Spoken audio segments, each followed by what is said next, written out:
In times of difficulty and despair, it is when we most need to remember and reflect on God's unwavering love.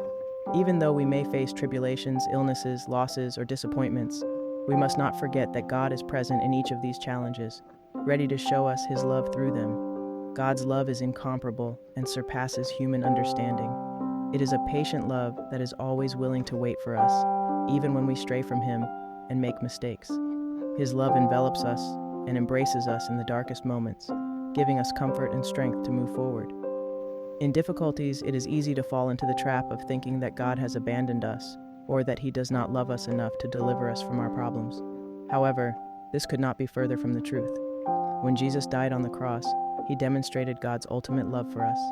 He gave His life to redeem us and showed us that there is nothing He is unwilling to do for love. God's love is a love that transcends time and space. No matter how far we may have strayed from Him or how many times we have failed, His love is always present, patiently waiting for us to return to Him. He never forsakes us or rejects us, always welcoming us with open arms, desiring for us to experience His renewing and healing love.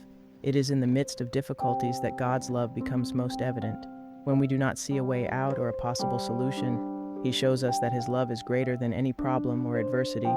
He holds us in His hands, comforts us in our afflictions, and encourages us to keep going, trusting in His unchanging love. God's love gives us hope when all seems lost. It reminds us that no matter how big our problems are, He is even greater. It compels us to trust in Him and to put our faith in His redeeming love, knowing that He has the power to transform our most desperate situations into blessings. Through God's love, we find comfort in our losses. He understands our sorrow and offers us a comfort that only He can give. He reminds us that our trials and sufferings are temporary, and that one day we will be in His presence, free from all pain and affliction. In conclusion, God's love is unconditional, persevering, and eternal. In the midst of difficulties, when everything seems dark and hopeless, it is in that moment that we can truly experience and appreciate God's love. His love sustains us, strengthens us, and guides us through every step of the way, reminding us that we are never alone and that there is always hope in Him.